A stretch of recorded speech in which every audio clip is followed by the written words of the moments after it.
Did you know a major champion once quit the Open Championship after just 4 holes at the most famous golf course in the world?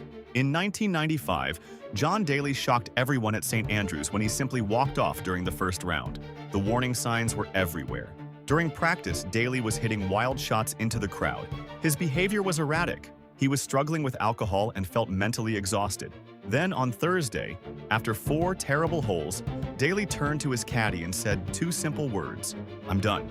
He didn't finish the hole. He didn't talk to officials. He just walked straight to the parking lot and drove away. A major champion had quit golf's most sacred tournament at its most famous venue. Where did Daly go?